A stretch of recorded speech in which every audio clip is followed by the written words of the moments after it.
Homage to our fundamental teacher Shakyamuni Buddha. Homage to our teacher, fundamental teacher Shakyamuni Buddha. Amitabha, everybody. Today we continue to study lay Bodhisattva precepts regarding precepts against killing. Last time we talked about major precepts. Today we will study minor precepts. Between major and minor precepts, we need to regard them equally and don't think that because they're minor precepts, we look lightly on them. As far as precepts are concerned, we also need to pay attention to the subtle parts. So we need to make sure we uphold the major precepts very well because they are the fundamental of the precepts. Killing, stealing, not telling lies, and no sexual misconduct is very important. Especially it's talked about in 4 kinds of unalterable pure instructions in Shurangama. After I have left the home life, we go to precept classes. Our teacher gave us novice classes. There are 10 precepts which did not depart from the 4 major precepts. So when I was in the novice classes, our precept teacher especially emphasized the 4 fundamental major precepts. Then, after I was ordained, we study Bhikkhu precepts, and it's the same teacher. We have 250 precepts per month, but then we still learn the 4 major precepts, and there are other minor precepts. And our precept teacher told us to study the minor ones ourselves. If you can uphold the major precepts well, you would not violate the minor precepts. Because minor precepts are more subtle. So fundamentally, we need to build a good foundation. Precept against killing, most important thing is we don't harm living beings. And we should protect all living beings in order to nourish our mind of compassion. Today we will study 7 minor precepts, and we will answer 3 questions. The time is a bit tight, so we will start now. So first is the precepts against drinking water that contain bugs. If an upasaka upasika who has received and should be upholding this precept deliberately, drinking water that he and she suspect contain bugs, he or she thereby commits an offense through negligence. The failure to repent and reform will lead to a fall caused by such impure behavior. So when upasaka upasika uphold the 6 major and 20 minor bodhisattva precepts, if they have doubts or suspect that the water has bugs, insects, deliberately means on purpose. You have a doubt, you suspect, but you purposely drink that water. And so the precept against killing or other precepts has a very important assumption. That is whether you have the mind to kill or not, have thought to kill. If you have a thought to kill, then you will violate this precept. It's very major. If you did not violate these precepts on purpose, for example, we don't look down on the ground all the time, and maybe uncarefully you step on the bug and it died. That's killing without any intention. So the degree of violation will be very minor. So if we suspect that water it has bugs, and we purposely drink the water, and then you pretend it has no bugs, then you have a thought to kill, then this is an offense through negligence. And negligence means that you have this intention.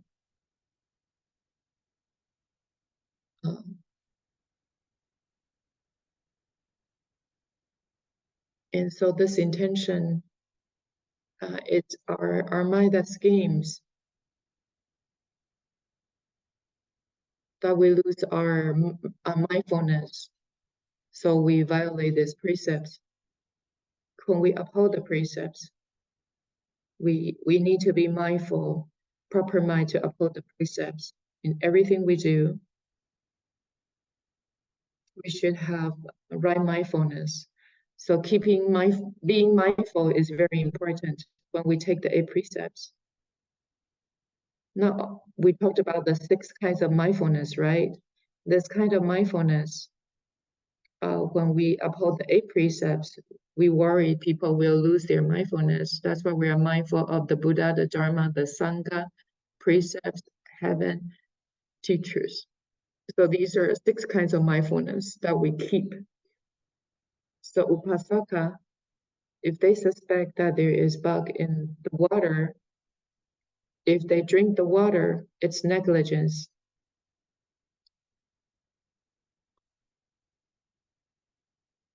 And if they fail to repent and reform, it will lead to a fall, and they will certainly fall. If we violate the precept, we should repent and reform. We will return to purity if we are sincere. Then the karma we create will be eradicated, will return to purity. Then we can say we haven't violated a precept if we become pure again. So if you don't repent and reform, you will fall. You will fall into the 3 paths: hell's hungry ghosts, and animals. And in doing so, then this is impure behavior in upholding the precepts. Impure behavior means cyclic existence in the 3 realms: in the form realm, formless realm, and the realm of formless. And this is the 3 realms of the fire house, which has transmigration on the 6th path. Because you purposely doing this, you're creating, you have a behavior of creating. So you will eventually undergo transmigration. So this is the basic meaning of this precept. Because the layperson asked about having bugs in the water, he has some questions. We leave this to the very end. We will detailedly discuss it.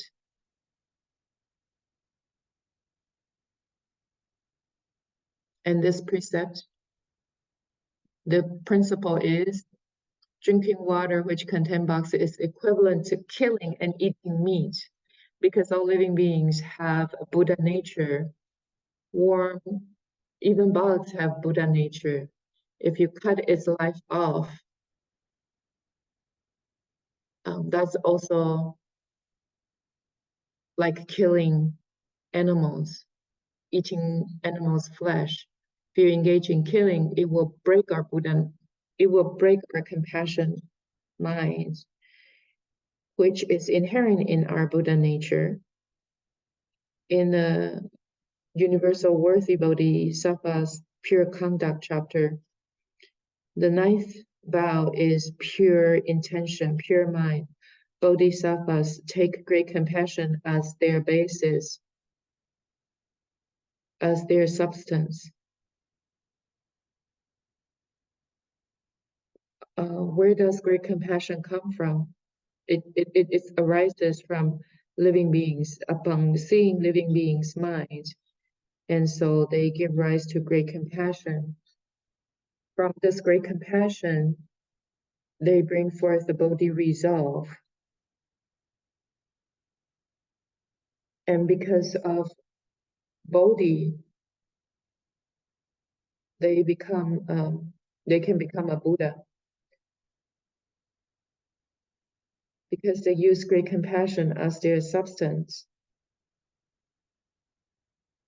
They can practice and become a Buddha. If you don't have compassion, you cannot become a Buddha. Therefore, we should nourish our great compassionate mind. So if there are bugs in the water, we can't really drink it. We may be poisoned. So it's not beneficial to us, not beneficial to our own practice, not beneficial to other living beings. When you kill it, when you harm it, these are improper behaviors.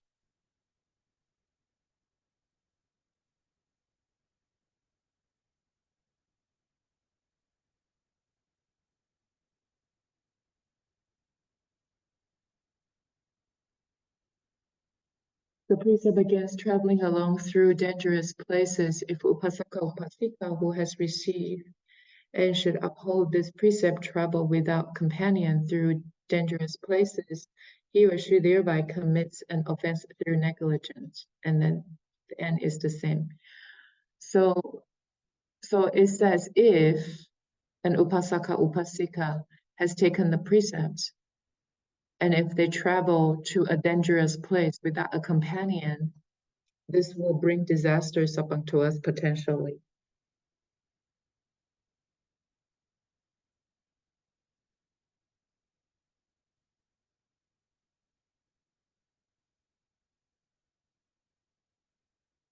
Because we may run into a situation, but we might endanger our lives. Maybe we go swimming, we go mountain climbing, or place that has a pandemic going on. You shouldn't casually travel there. Places that have battles, wars going on, you may be in danger.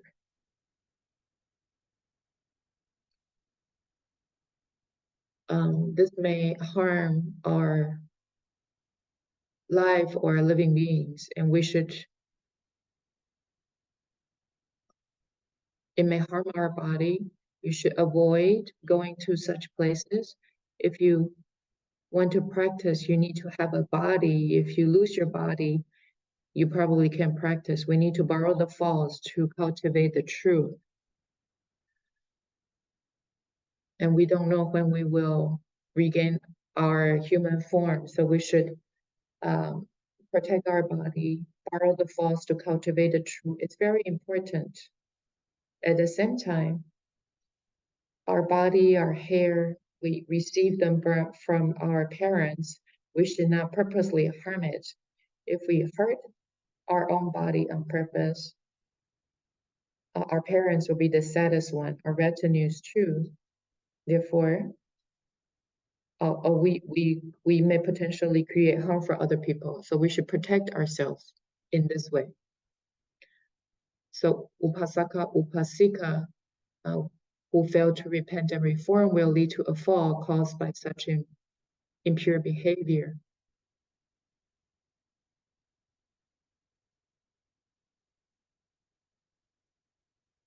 And what you do is impure, and if you don't repent and reform, you create a cause to fall. So basically, this last part is the same, so we won't repeat. So traveling alone through dangerous places, I remember Venerable Master had a disciple. Many of you have heard his stories before. He is still in DRBA, in Dharma Realm Buddhist University, Doug Powers. In 1970s, Venerable Master traveled to Singapore and Malaysia. Doug Powers also went along, but he asked Venerable Master, he wanted to climb one of these mountain peaks in Himalayas. Venerable Master advised him not to go, but he insisted to go. And Venerable Master talked to him a few times about it and gave him really good conditions and said, don't go. but he insisted going without any companions, just by himself alone. But it turned out, well, it's a fairly high elevation, high peak.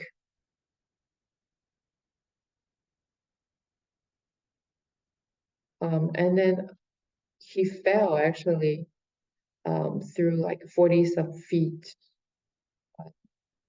and he was totally injured and almost all his bones broke. He couldn't move at all. But he remembered the only person who could help him is Guanyin Bodhisattva, reciting Guanyin Bodhisattva's name. So this Dhamma door is extremely great. When a person is out in the wilderness, alone by himself, herself, when you call the heaven or earth, they don't respond. At this point, that power remembered Guanyin Bodhisattva. And then, after 3 days,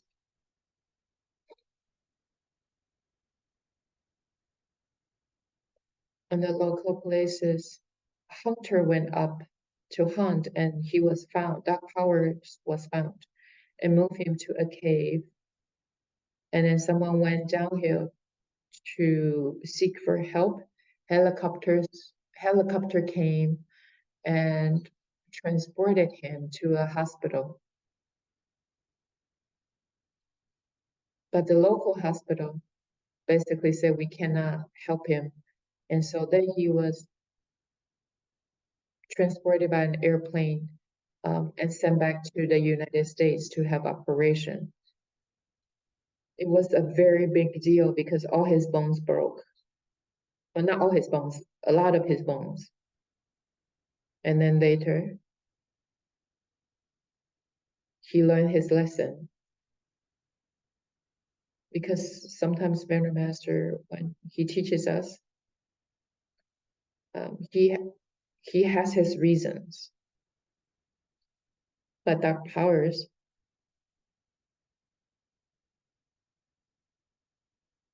the Dhammador he believed in the most profoundly is Guanyin Bodhisattva. And he would always come and join the Guanyin session. And in DRBU, he would also teach students to recite Guanyin Bodhisattva. He's very healthy now, really big, tall, and strong. We see him very often in the city of 10,000 Buddhas. So the story tells us we don't travel to dangerous places without any companion. It's very dangerous if you have taken the Bodhisattva precepts. It's unnecessary to put yourself in this kind of risk, and you will create trouble for people if you do. The principle for this precept, traveling along in dangerous places, we actually invite these trouble ourselves. And we will create cause and conditions for withdrawing from the way and makes our parents and relatives afflicted and worried. It's very pitiable because such conduct is unwise, unbeneficial, and unfilial.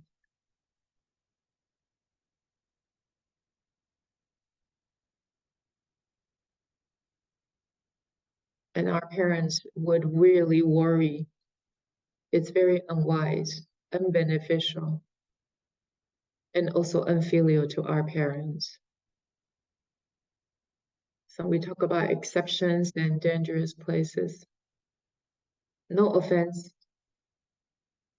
every precept has exceptions. For this particular one, if you are seeking for Dharma, or if you're trying to cross over living beings, that you put yourself in dangerous situations. For example, you are propagating Dharma in places of a pandemic, wars, or earthquakes, then if you rather to sacrifice your life than to not propagate Dharma, then you would not be violating the precept. So this is the only exception. In the Tang Dynasty, Dhamma Master Xuanzang traveled to India to get the sutras. He traveled to dangerous places and he wasn't sure if he was going to come back alive. So this is for seeking the Dharma. This is an exception. Dharma Master Fa Xian, also the same. When he went on his delegation, he had 100 people on his team. When he came back, only Fa Xian Fa Shi is the only one come back alive. He was the only one who survived. Now, so this is for seeking the Dharma, to risk yourself in dangerous places. It could be high mountain, could be in the oceans, or pandemic, plague. Man-made disasters are like wars or some traps people set up that will create danger. These are man-made danger, or danger in pure conduct. You want to practice pure conduct. Or if you go to some places, like cultivators, you go to some places because of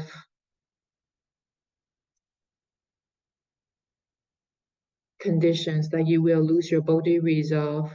Maybe you encounter women,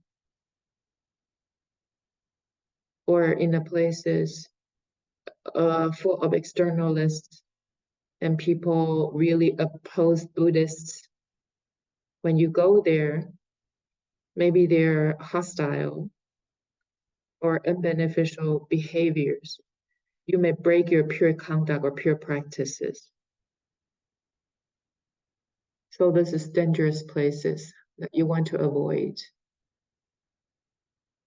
The 13th minor, precept against beating people as livelihood or for a wage. So for the sake of receiving wealth,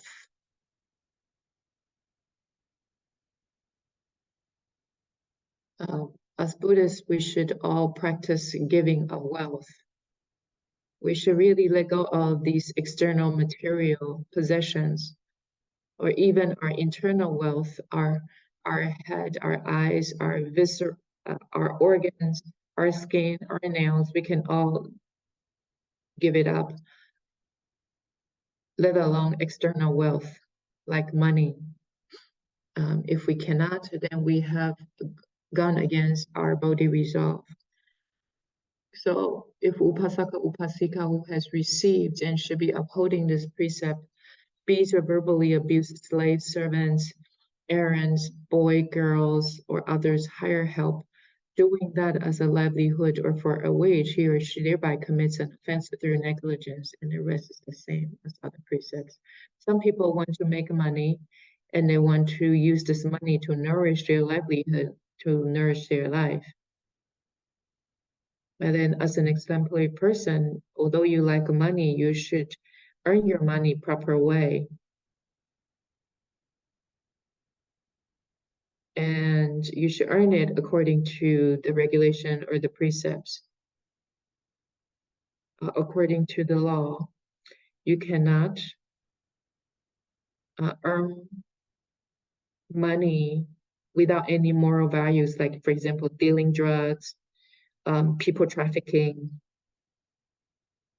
or cheat other people, oppress other people, or even become a prostitute.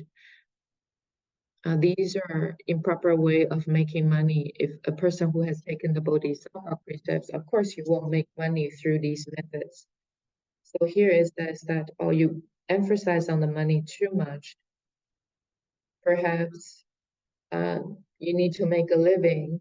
Because of this reason, you start beating up your slaves, your servants, or your errand boys or girls, or children who help in your family.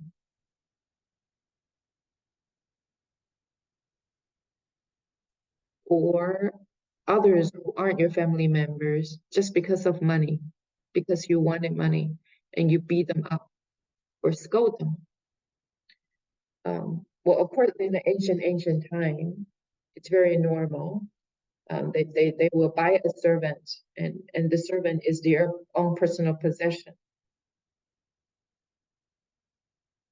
You see, these servants are their own personal possession. So they think wealth is like their life. But although these servants are their possession, they look lightly on them. But servants also have their own life too. So then for external wealth, they may beat up the servants, the slaves. If they were too violent, these servants may die. In ancient time in China, rich families have servants.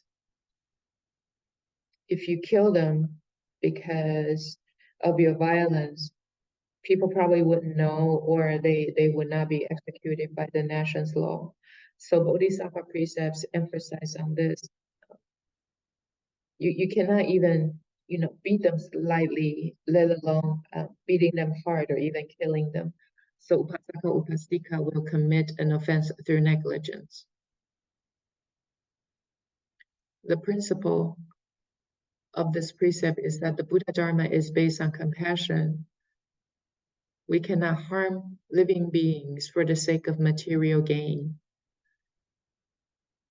Since we want to make money, we should have proper livelihood, creating proper karma.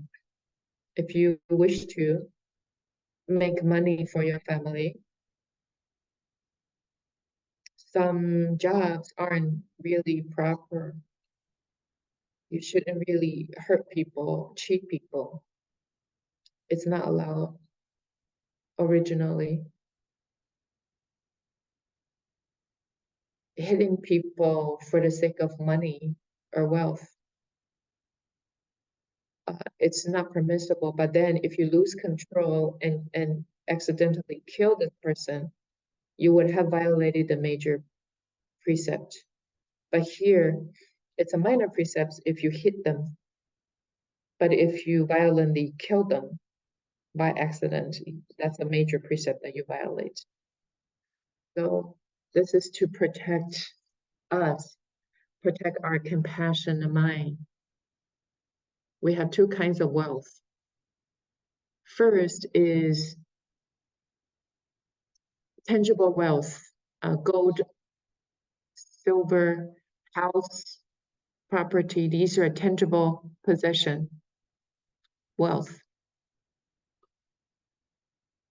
Like in ancient times, like what we mentioned before, servants, maidens, you can buy them with money. Just like the slavery in the United States in the very, very early times, slaves were sold back then. And so servants, slaves were traded like personal possessions. And they come to farm, they come to help in a household. So some people treat servants as tangible assets. So invisible assets, intangible assets or rewards, they are reputations, one's name, that's a person's second life. Everyone has a kind of fear for having a bad name, bad reputation, have a bad reputation everywhere. People will point at you and start slandering you. So most people take care of their own reputation. They cherish their reputation.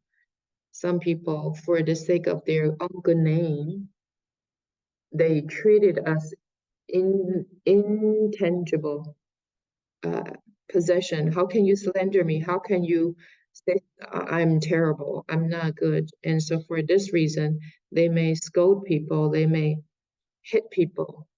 When we take the Bodhisattva precepts, we shouldn't really do these things. The 15 minor, the precept against keeping cats and other predatory animals. That meaning you have cats, animals as pets. A lot of people have cats as their pet. Some smaller, some bigger pets. Cats are carnivores. So they would always capture like mice, other animals. In the city of 10,000 Buddhas, we have wild cats. What do they eat? They eat rabbits. We have wild rabbits in CTTB. I've seen it before. They would eat the whole head of the rabbit, or they eat peacocks. Cats are very fierce. We raised pigeons in the past in CTTB because when we fix houses, we have like little pigeons, young pigeons in the nest. If you throw the pigeons away, the little pigeons will die. So we raise the pigeons and feed them some food and some water until they are kind of grown. When the feathers are full and are capable of flying, and then we will send them to the Buddha hall to life liberation ceremony and liberate them. So there were 2 times, and the pigeons were all grown, and they were getting ready to be liberated. And then I put them outside of TM in a cage. However, when I check on them later, the pigeons disappeared because cat had opened the door of the cage and ate the pigeons. So we had a quad in TM. There was an independent room, and pigeons can fly in there. We could close the door with like a heavy bucket, just waiting for them to be liberated. But the cat, their nose is very sensitive. It can smell it. Oh, there are pigeons inside. And the cat could go into our quad, move away the bucket, which is quite heavy. You see, in order to eat animal flesh, cat would do anything. These are really fierce cat. Venerable Master told us in his instructions, if you see cats in the monastery, you have to chase it away. Take it very, very far away. Don't be too kind to them, because cat has a kind of a demonic nature. They don't reason with you. You see, they can smell pigeons from miles away and eat them. So in a monastery, anywhere, if you're taking the Bodhisattva precepts, you should not raise cats as pets. Of course, if you feed them, they won't kill any other animals. However, if they run out of your house, they will certainly kill other animals. So not raising cats means not to engage in killing indirectly. You'll be responsible if your cat eat other animals. When you raise cats, fox, you also tie affinities with animals. When you have too deep of an affinity with these animals, you will become their type. It's also very dangerous. You should be careful to avoid this, whether direct killing or indirect killing. So if you raise cats, you would also commit an offense, and the rest is the same. The 16th minor, the precept prohibiting raising domestic and wild animals without performing pure giving.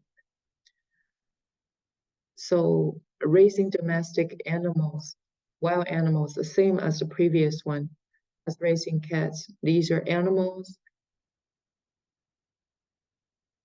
cows, sheep,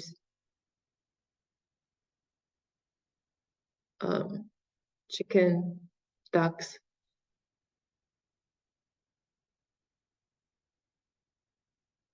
They're fur-legs animals. They walk on land.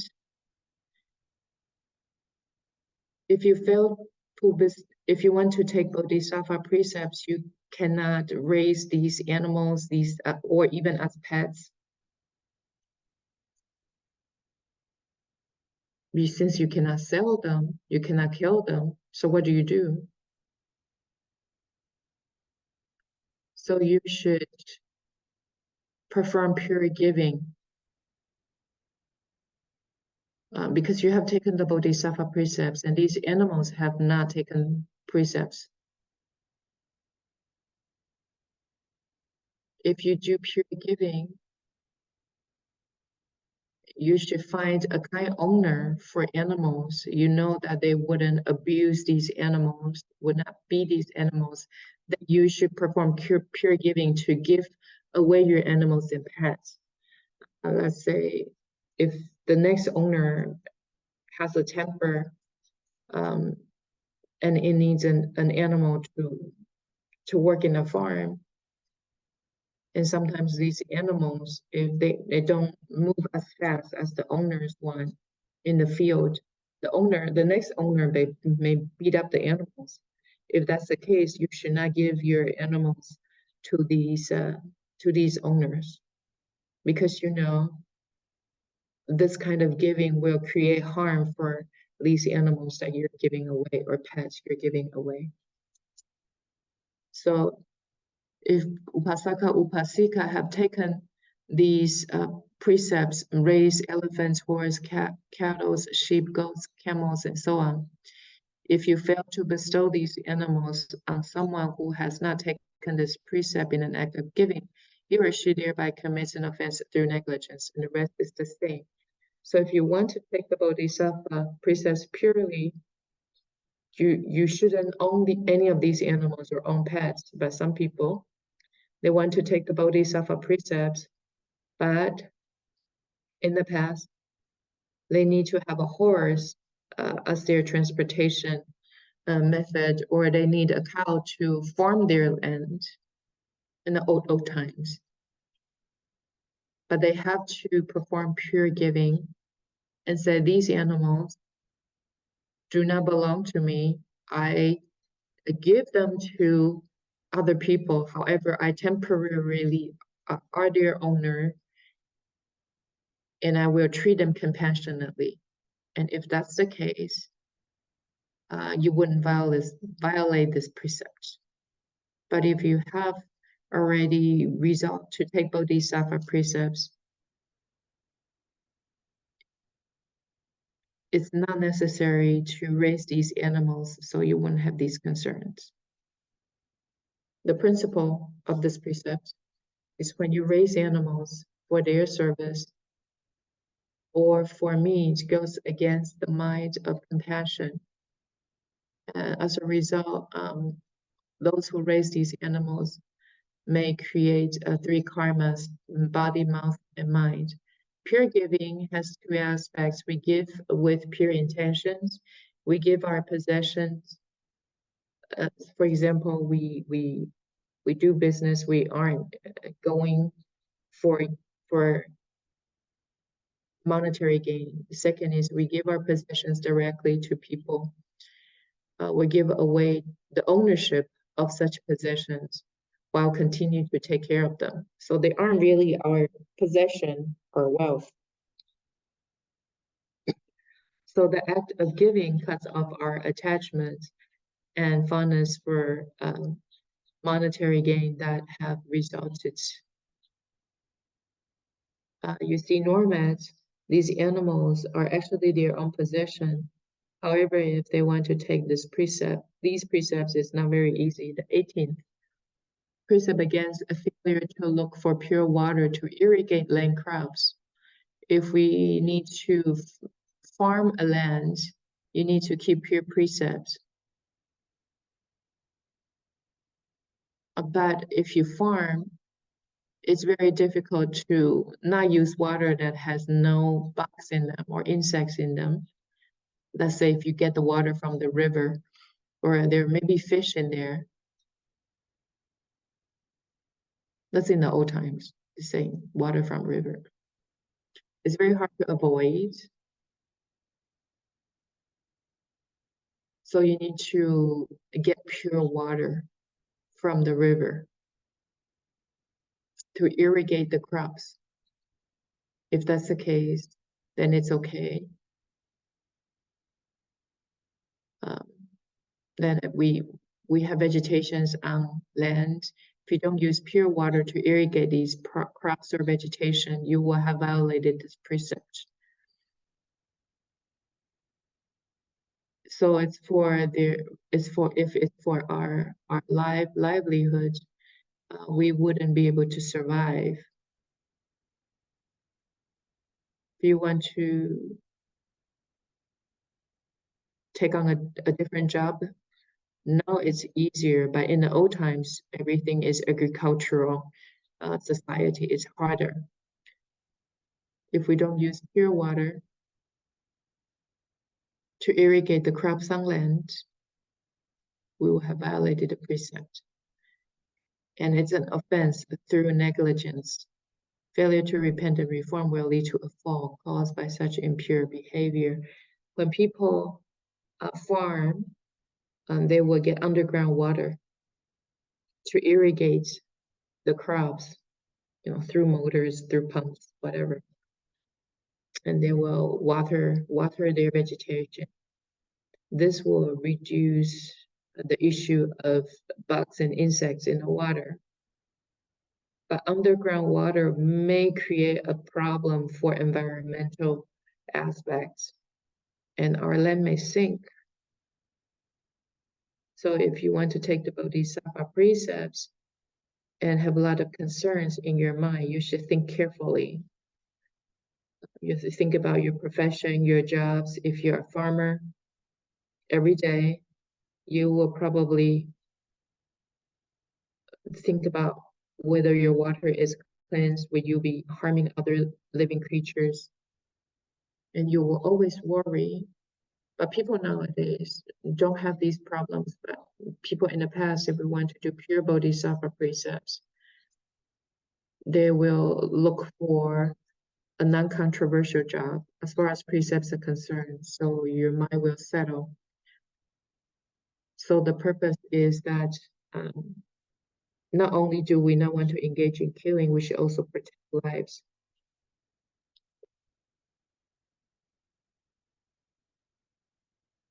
So even if we engage in agricultural work for a living, we should cherish life and irrigate land crops with pure water. We should water and irrigate vegetation on land, like say, tomatoes, papayas. If there are bugs in the water, once the water sinks into the soil, the bugs may die, and then you will engage in killing. There are more scientific ways to irrigate the crops now in Taiwan, in Liugui, where I am now. Some people plant lian wu. It's a very kind of precious fruit, papaya or mango. I see some of them.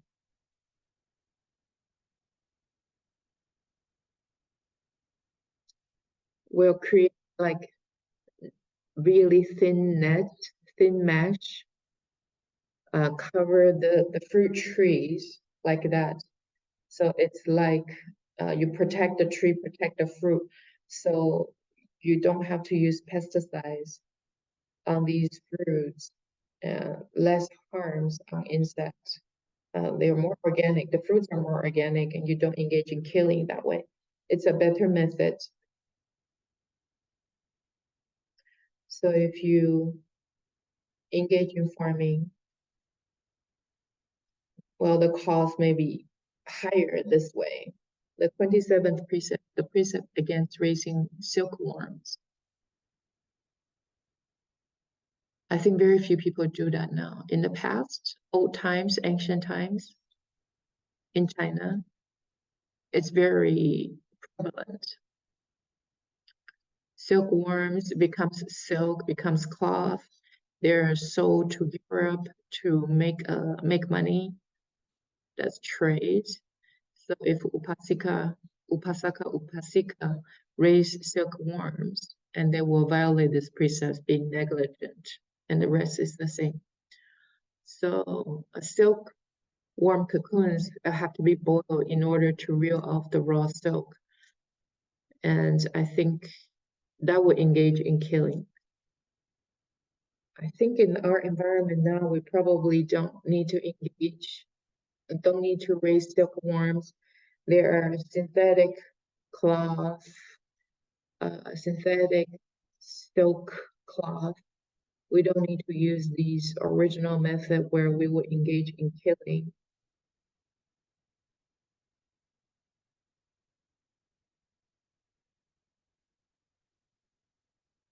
So if you have taken the Bodhisattva precepts, you wouldn't wear silk, let alone raising silkworms. We have 3 questions.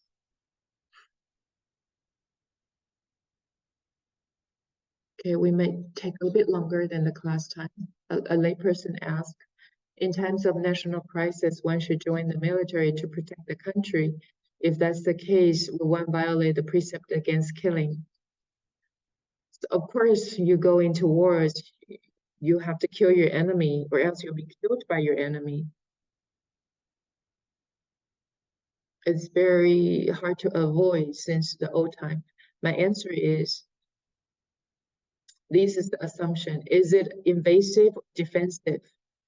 Are you invading other country, or other people are invading your country and you're just being defensive? You're just defending your country. It's different. If you're invading other country, obviously that's killing a precept against killing. But if you're just defending your country because it's invaded, you're protecting the majority of innocent citizens. Are you a professional soldier, or are you being drafted? Because some soldiers are being drafted because they're civilians. Some are military soldiers, professional soldiers, and then they're in the realm of ashuras. Or if you're being drafted, civilian being drafted into military, if there's a war breaking out, you're drafted to go to the military. That's passive, it's not proactive. So whether you're violating the precepts, whether you have the might to kill, all that is different. Us ordinary civilians, if the country order you to join the war, if you refuse, you violate the law. So you have to go. If the country drafts you to go to war and you break that law, that's also violating the precepts. But if you want to be very detailed in studying the precepts, they're allowed to talk about, but the main thing is not killing with your killing intention. The second is, if killing enemies is to protect the majority of innocent civilians, you're protecting citizens. That's actually Bodhisattva's heart. Let's say a Bodhisattva is on a boat. There's a robber who want to loot the possession. Bodhisattva, with compassion, kill this robber. Actually doesn't violate the Bodhisattva precept because his intention is to protect the majority of civilians. The third is a noble sentiment that one stands in to take on the suffering of living beings. You may violate the precept against killing, but your intention is to protect more citizens in a country, in your own country. And if I engage in killing, I violate the precept of killing, then I fall into the hells. Then I rather fall into the hells then I'd rather go into the house and not seeing these civilians being killed. The fourth one is a Venerable Master also want to fight enemies and save people in the country. He saw that Japanese were bullying Chinese people during the old Japanese wars. He wanted to join the military to kill enemies too, but then he later left the home life. So Venerable Master also was very righteous. He wanted to join the military and kill enemies in order to protect more people in his own country. I believe in order to save your own country and save more people, then you join the military. Then you don't have to worry about violating the precept against killing. The second is eating vegetables also considered killing? There is a difference between sentient living beings and insentient beings. Sentient beings have a chi and blood consciousness. They can run, they can move. Insentient beings are like vegetables. They don't really have consciousness. If you cut vegetables, it doesn't have consciousness. It doesn't run. It doesn't have legs to run away. It can't move. But if a living being has consciousness, then you kill it. That's killing precepts. But vegetables don't have a consciousness like human beings or other animals. These two sections of sutras, it says, pure bhikshus and bodhisattvas walking on country path will not even tread on living grass, much less uprooting them. When they walk on the path, they don't even tread on grass, living grass, let alone, pulling off or uprooting the grass. This means if you want to uphold the precepts very purely, so pure like a bhikshu, you cannot even walk on grass, because grass also has a kind of a life if you want to be serious about it. Then how can it be compassionate to gorge on other living beings' blood and flesh? So this is kind of, contrasting pure practices. If other people are protecting you to kind of upholding the precepts, that's fine. But if you don't eat vegetables, you may lose your life, then you can't help it. The third is, Ananda, I have instructed the bhikshus that there are 5 situations in which eating meat will not comprise purity. So they can eat 5 kinds of pure meat. So you don't see it being killed, you don't hear it being killed, it's not killed for you. And there are 5 conditions. If they aren't killed out for your sake, you don't hear it, you don't see it. So originally the Buddha said you could eat these kind of 5 pure meats, but then the Buddha said, because in India,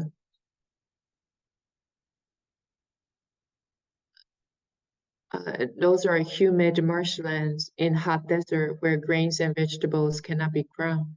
So the Buddha used his spiritual power to change the meat.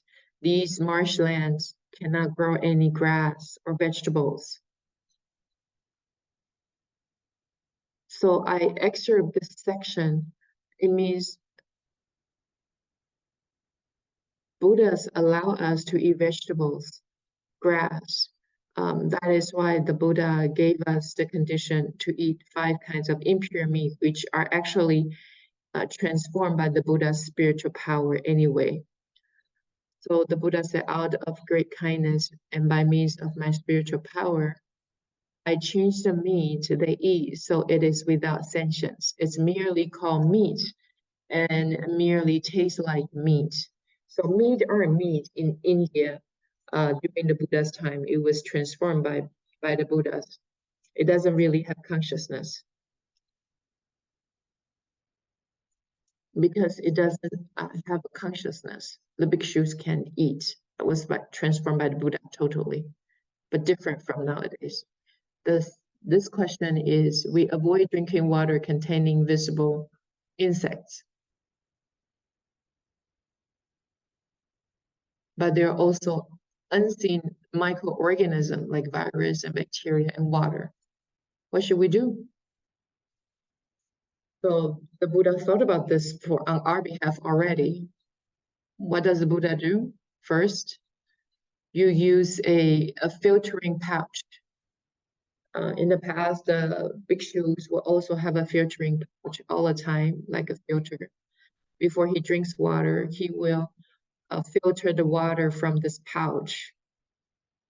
And second, he will recite a mantra. There's a verse, the Buddha contemplates a cup of water, 84 worms are within. If one does not recite this mantra, it's like devouring living beings' flesh. So when they drink water, they will recite one of the 53 mantras. This is a kind of compassion. If we use the Buddha's or eyes or heavenly eyes to see the water, you will see in a microorganism everywhere, bacteria you don't dare to drink.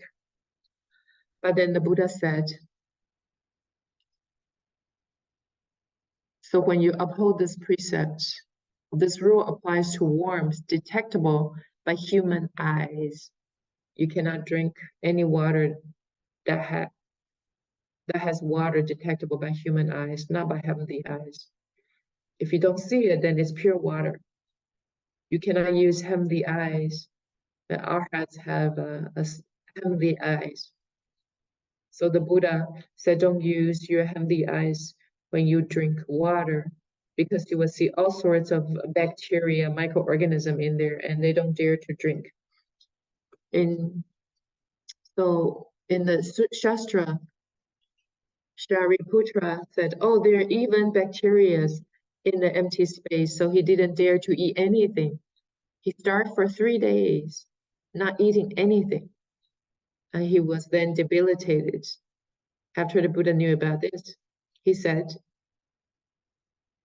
you cannot use your heavenly eyes to see the water. If there are no bugs, you can drink the water if not detectable by human eyes. If you see living creatures in the air, for example, bacteria, you cannot even breathe. So Buddha knew we have this kind of trouble. So he said the standard is detectable by human eyes. So that's within the scope of this particular precept. Because in science, you can use, you could see microorganisms through microscopic lenses.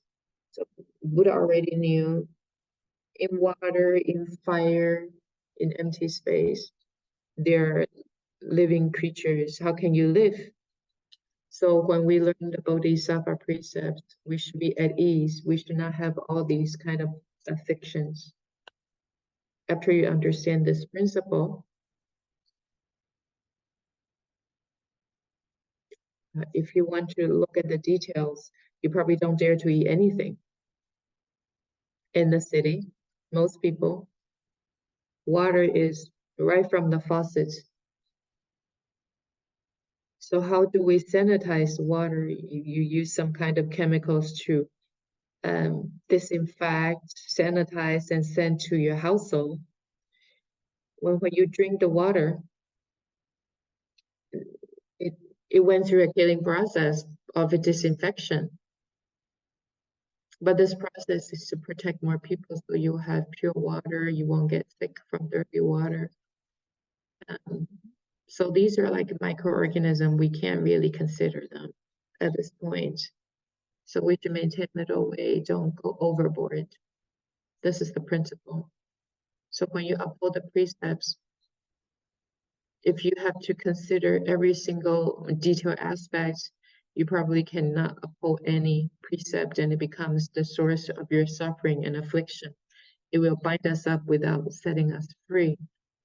So as for when the Buddha set up the precepts, he has his principle. He doesn't go overboard or he doesn't come up short. When you go overboard, you can uphold it. When you come up short, then you're doing a sloppy job as upholding the precepts. I believe that taking the precepts, you start with what is core, the big ones first, and then you go toward the more minor ones. If you look at the bhikshus and bhikshuni precepts, there are even more details. In the more subtle place, especially when we live in a monastery, if we want to be pure,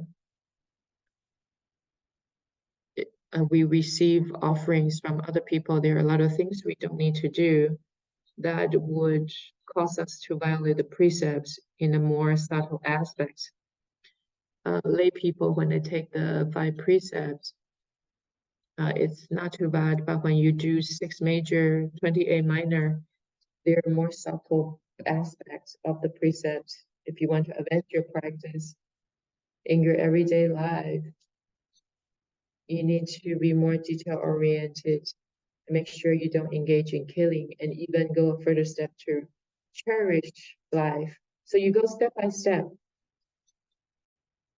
And then later, if you leave the home life, you have bhikshus and bhikshunis precept more to learn. So we have gone over time. So we will make transference. One last announcement. November 5th, 2 a.m., we will stop the daylight saving time. So our class next week, please pay attention to the dates. Go Buddha is still 7:20 in Taiwan. We will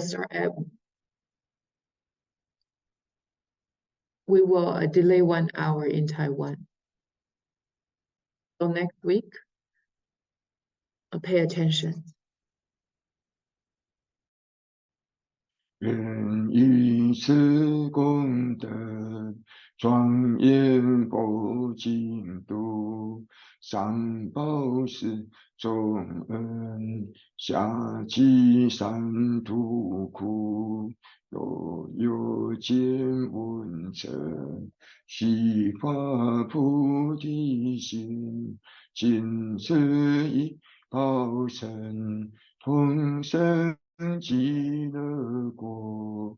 顶礼老和尚。